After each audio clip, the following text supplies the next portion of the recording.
नमो नमः, नमस्कारः, वंदे संस्कृत मातरम। विसर्ग संधि भाग 1 के अंतर्गत आज मैं डॉक्टर सुनीता थत्ते आपको पढ़ाने जा रही हूँ विसर्ग संधि की भूमिका। विसर्ग संधि की भूमिका के प्रसंग में आज हम सबसे पहले जानेंगे कि विसर्ग संधि के प्रसंग के अंतर्गत विसर्ग के कितने रूप होते हैं या विसर्ग की कितनी गतियां होती हैं।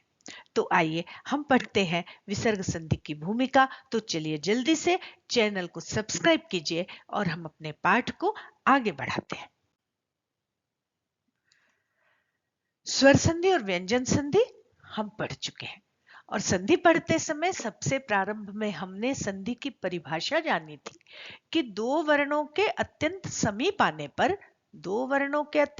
आने पर उनमें जो वर्ण विकार होता है या जो परिवर्तन होता है उसे संधि कहते हैं। और ये संधि हमने पढ़ी 3 प्रकार की, स्वर संधि, व्यंजन संधि और विसर्ग संधि। और उसकी भी परिभाषाएं हमने जानी थी कि जब दो स्वरों के बीच संधि हो तो स्वर संधि, जब व्यंजन के साथ स्वर या व्यंजन की संधि हो तो व्यंजन संधि, और जब विसर्ग के साथ स्वर या व्यंजन की संधि हो तो विसर्ग संधि होती है। संधि होने का मतलब वर्ण विकार या परिवर्तन। तो जब स्वरों में परिवर्तन हो तो स्वर संधि, जब व्यंजनों में परिवर्तन हो या वर्ण विकार हो तो व्यंजन संधि, और जब विसर्ग में वर्ण विकार होता है तो विसर्ग संधि होती है। हम प्रारंभिक स्तर का व्याकरण पढ़ रहे हैं और हमने मुख्य रूप से सारी परिभाषाएं और सारा अध्ययन एनसीईआरटी की पुस्तक व्याकरण विधि के अनुसार किया है। तो अब हम सबसे पहले देखते हैं कि व्याकरण विधि में विसर्ग संधि की क्या परिभाषा दी गई है। देखिए, व्याकरण विधि में लिखा है कि विसर्ग के पश्चात स्वर या व्यंजन वर्ण के आने पर विसर्ग के स्थान पर होने वाले परिवर्तन को विसर्ग संधि कहते हैं। माने विसर्ग के बाद अगर स्वर आए या विसर्ग के बाद यदि व्यंजन आए तो इन दोनों के आने से जो वर्ण विकार होता है विसर्ग के स्थान पर, उस परिवर्तन को कहते हैं विसर्ग संधि। तो आइए हम पहले जानते हैं या हम याद करते हैं कि विसर्ग किस तरह का वर्ण है। हमने संस्कृत की प्रारंभिक स्तर की वर्णमाला पढ़ते समय हमने 2 अयोगवाह मुख्य रूप से जाने थे, विसर्ग और अनुस्वार। वो अनुस्वार चूंकि म की जगह पर होता है या अनुस्वार की जगह पर पंचम वर्ण होते हैं तो वो व्यंजन है, इसलिए अनुस्वार संधि को हमने व्यंजन संधि के अंतर्गत पढ़ लिया है। और अब हमें पढ़ना है विसर्ग नाम का जो दूसरा महत्वपूर्ण अयोगवाह है, उसमें होने वाले परिवर्तनों से संबंधित संधि को। वैसे तो अयोगवाहों की संख्या 8 है, अयोगवाह 8 हैं। अनुस्वार, विसर्ग, उपदमानीय, जिह्वामूलीय और 4 यम।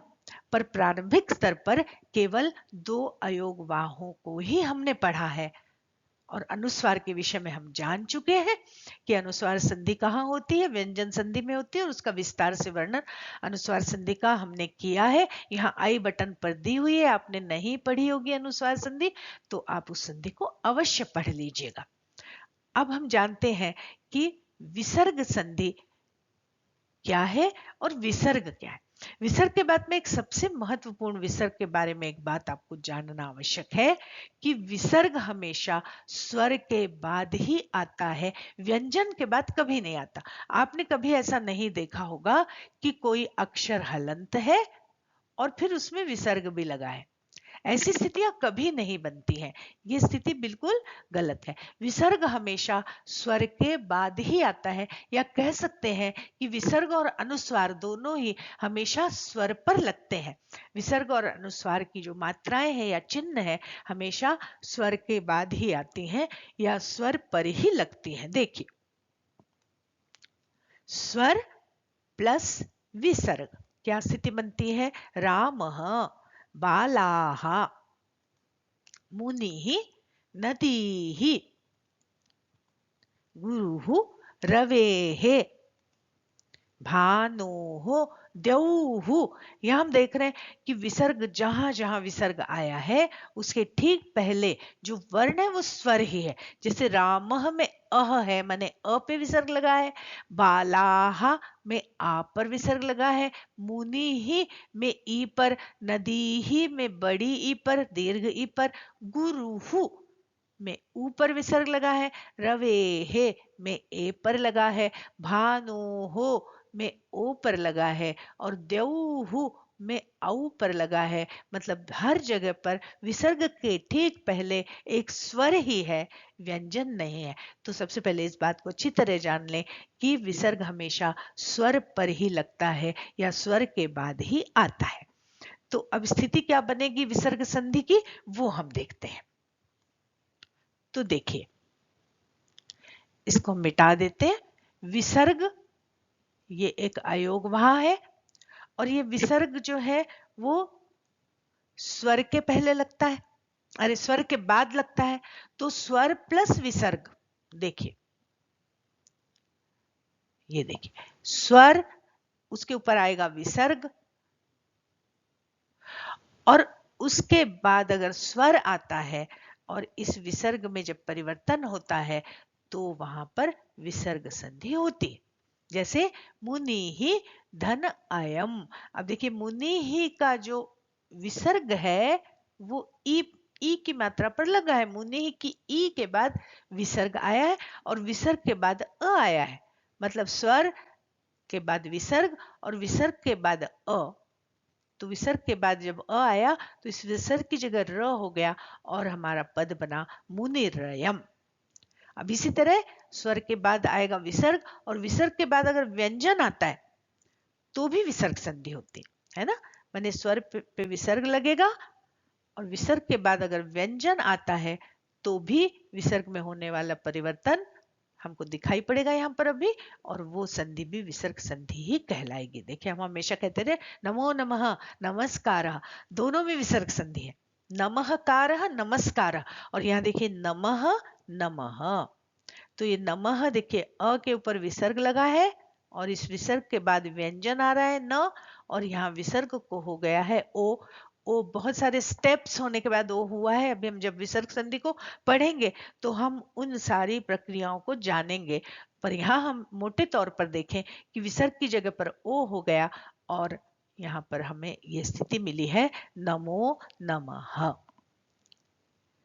तो एक बार फिर से इस बात को समझिए कि जब विसर्ग के बाद स्वर आए और विसर्ग में परिवर्तन हो तो भी विसर्ग संधि, और जब विसर्ग के बाद व्यंजन आए और विसर्ग में परिवर्तन हो तो भी विसर्ग संधि ही होती है।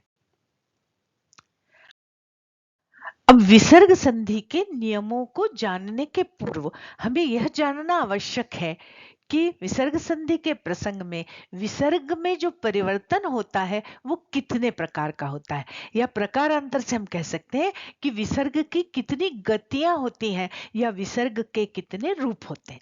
उसके लिए पाणिनीय शिक्षा में एक बहुत ही महत्वपूर्ण कारिका मिलती है जिससे हमें पता चलता है कि विसर्ग की 8 ही गतियां होती हैं या विसर्ग के 8 ही रूप होते हैं। और वो कारिका ये आपके सामने है। कारिका कहती है ओ भावश्च विवृत्तिश्च श श सा रेफ एव च जिह्वामूलमुपध्मा च गतिरष्ट विधोष्मणः। इसको अगर हम इसका संधि विच्छेद करें तो ओ भावः च विवृत्तिः च शशसाः रेफ एव च जिह्वामूलम् उपध्मा च गतिः अष्टविध ऊष्मणः। यहां पर ऊष्मणः शब्द विसर्ग के लिए आया है। विसर्ग एक ऊष्म वर्ण है, तो ऊष्मणः इस विसर्ग की गति ही अष्टविधः, विसर्ग की गति 8 विध माने 8 प्रकार की होती है। वो कौन कौन से 8 प्रकार है? ओ भाव विवृत्ति शशसार रेफ जिह्वामूल और उपध्मा। चलिए हम देखते हैं क्रमशः। ओ भाव माने ओ हो जाना, विसर्ग की जगह पर कभी कभी ओ हो जाता है। और विवृत्ति ही माने विसर्ग का कभी कभी लोप हो जाता है। और क्या हो जाता है? श साहा, विसर्ग की जगह पर श, श और स हो जाता है कभी कभी। और रेफ एव च, रेफ हो जाता है, विसर्ग के स्थान पर कभी कभी र हो जाता है। और क्या होता है? जिह्वा मूलम, विसर्ग के स्थान पर जिह्वा मूल हो जाता है। और उपधमा च, उपधमानीयम, विसर्ग के स्थान पर कभी कभी उपधमानीय हो जाता है। जिह्वा मूल कहते हैं क ख के पूर्व जो विसर्ग आता है, अर्ध विसर्ग ऐसा चिन्ह होता है, उसको उसको कहते हैं जिह्वा मूलम। और प फ के पूर्व एक अर्ध विसर्ग का चिन्ह आता है जिसे कहते हैं उपधमानीयम। तो ये विसर्ग की केवल 8 गतियां हैं। आइए अब हम इन गतियों के विषय में और अच्छी तरह से समझते हैं। तो विसर्ग के ये जो निम्नलिखित 8 रूप देखने को मिलते हैं, हम उनके उदाहरण देखकर इस बात को और अच्छी तरह से जानेंगे। जैसे अभी हमने पढ़ा कि ओ भावः, विवृत्तिः, शशसाः, रेफः, जिह्वामूलम् और उपधमानीयम्। अब हम क्रमशः एक एक गति का या एक एक रूप का उदाहरण देखते हैं। जैसे ओ भाव का उदाहरण, विसर्ग के स्थान पर ओ हो जाता है। देखिए, मनोरथः, तपोवनम, विसर्ग की जगह पर ओ हो गया है। विवृत्ति ही माने विसर्ग का लोप हो जाना। बालका हसंती, यहाँ पर विसर्ग था बालका हसंती, विसर्ग का लोप हो गया और शब्द बना बालका हसंती। श, श और स, विसर्ग की जगह पर कभी कभी श हो जाता है, जैसे रामश्येते। विसर्ग की जगह पर कभी कभी मूर्धन्य श हो जाता है, जैसे धनुष टंकारः, धनुष टंकारः, ये देखिए यहाँ पर। और विसर्ग की जगह पर कभी कभी स हो जाता है, इतस्ततः, इतः धन ततः इतस्ततः। अगला छठवां रूप है रेफ, माने रफार या र होना। आयुर्वेद, विसर्ग की जगह पर ये देखिए र हो गया और हमारा पद बना आयुर्वेद। विसर्ग के स्थान पर जिह्वा मूलम, जिह्वा मूलम मैंने बताया था कि ये ऐसा एक चिन्ह होता है जो क ख के पहले लगता है। तो मनः कामना, और ये चिन्ह लगा तो हम इसको पढ़ेंगे मनः कामना। और ये जो जिह्वा मूलम और उपधमानीयम का चिन्ह है, ये वैदिक संस्कृत में इसका प्रयोग होता है। तो देखिए, उपधमानीयम का भी एक उदाहरण हम देखते हैं, रामः पठति, और ये यहाँ पर उपधमानीय का चिन्ह लगा और ये पढ़ा जाएगा राम पठति, रामः पठति, राम पठति। तो चूंकि अभी मैंने आपको बताया कि जिह्वा मूलम और उपधमानीयम का ये जो प्रयोग है या इन अर्धस्वरों का जो प्रयोग है, ये भी अयोगवाह है। इनका प्रयोग वैदिक संस्कृत में ही होता है।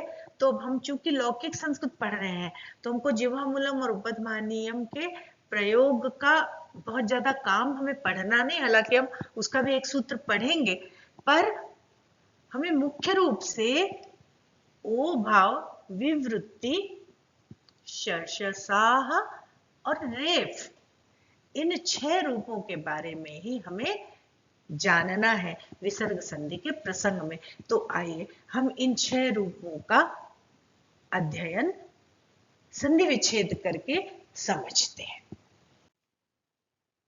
तो हम क्रमशः इन विसर्ग के होने वाले समस्त रूपों का एक एक उदाहरण देकर उसका संधि विच्छेद करके इस बात को समझते हैं। ओ का उदाहरण देखिए, मनः रथः।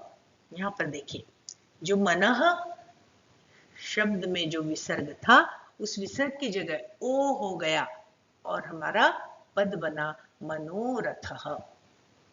दूसरा उदाहरण में देखना है लोप का, बालकाः हसन्ति।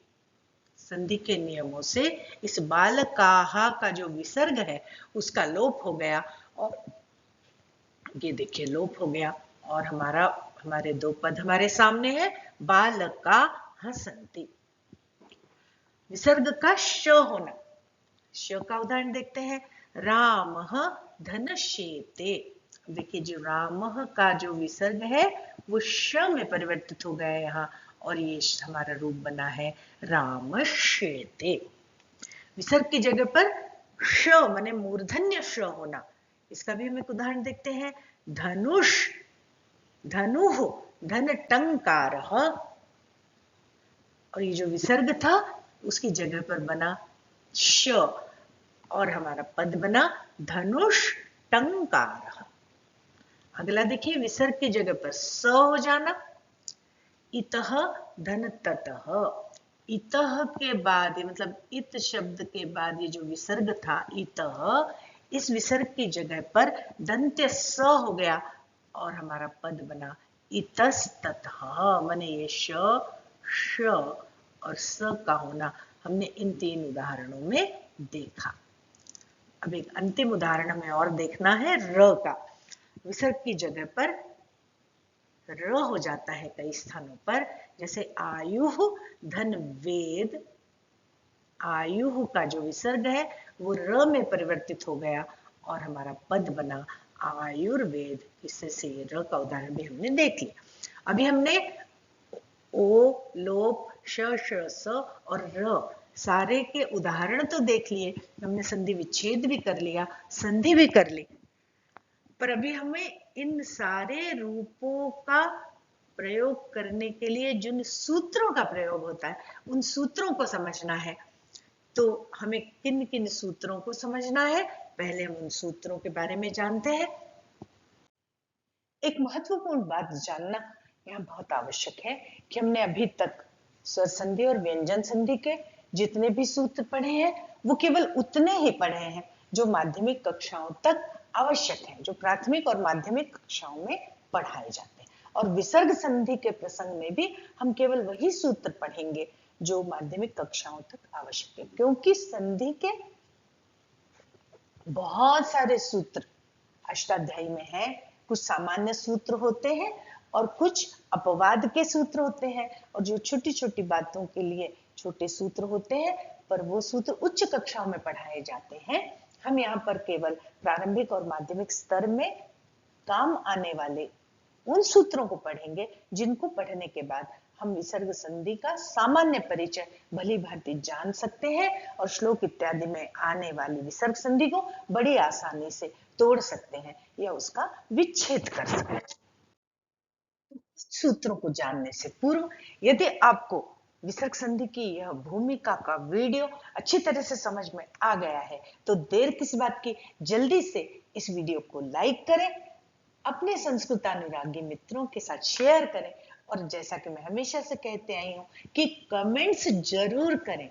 आपके कमेंट्स से ही मुझे पता चलता है कि मेरे वीडियोस आपको समझ में आ रहे हैं या नहीं, इसमें किसी संशोधन की आवश्यकता तो नहीं है, और मेरा पढ़ाया हुआ या मेरा किया हुआ श्रम सार्थक हो रहा है या नहीं। तो आइए हम जानते हैं कि विसर्ग संधि को पढ़ते समय हम कौन कौन से सूत्रों को विशेष रूप से पढ़ने वाले हैं। तो एक सूत्र हमें पढ़ना है स सजु शोरुहु। दूसरा महत्वपूर्ण सूत्र है खरवसानयोर विसर्जनीयः, और हम पढ़ेंगे विसर्जनीयस्य सह। वाशरी कुप्वोः कपौच अतोरोरप्लुतादप्लुते और हर्षिच। और निश्चित रूप से इन 6-7 सूत्रों को पढ़ने के बाद आपको विसर्ग संधि बहुत अच्छी तरह से समझ में आ जाएगी और इन सूत्रों से उतनी संधि बहुत अच्छी तरह ज्ञात हो जाएगी कि आप श्लोकों में या गद्य इत्यादि में आने वाले विसर्ग संधि के पदों को आसानी से उनका विच्छेद कर सकते हैं और विसर्ग संधि को आप बहुत अच्छी तरह से पहचान सकते हैं। तो आज के लिए बस इतना ही। आशा है कि आपको विसर्ग संधि की भूमिका का यह वीडियो अच्छी तरह से समझ में आ गया होगा और आपने विसर्ग में होने वाले परिवर्तनों या विसर्ग की 8 गतियों को अच्छी तरह से समझ लिया होगा। तो बहुत जल्दी मिलते हैं इसी तरह की किसी एक नवीन अवधारणा या महत्वपूर्ण अवधारणा के साथ। वीडियो पर समय देने के लिए बहुत बहुत धन्यवाद। पुनर्मिलामः। जयतु संस्कृतम, जयतु भारत।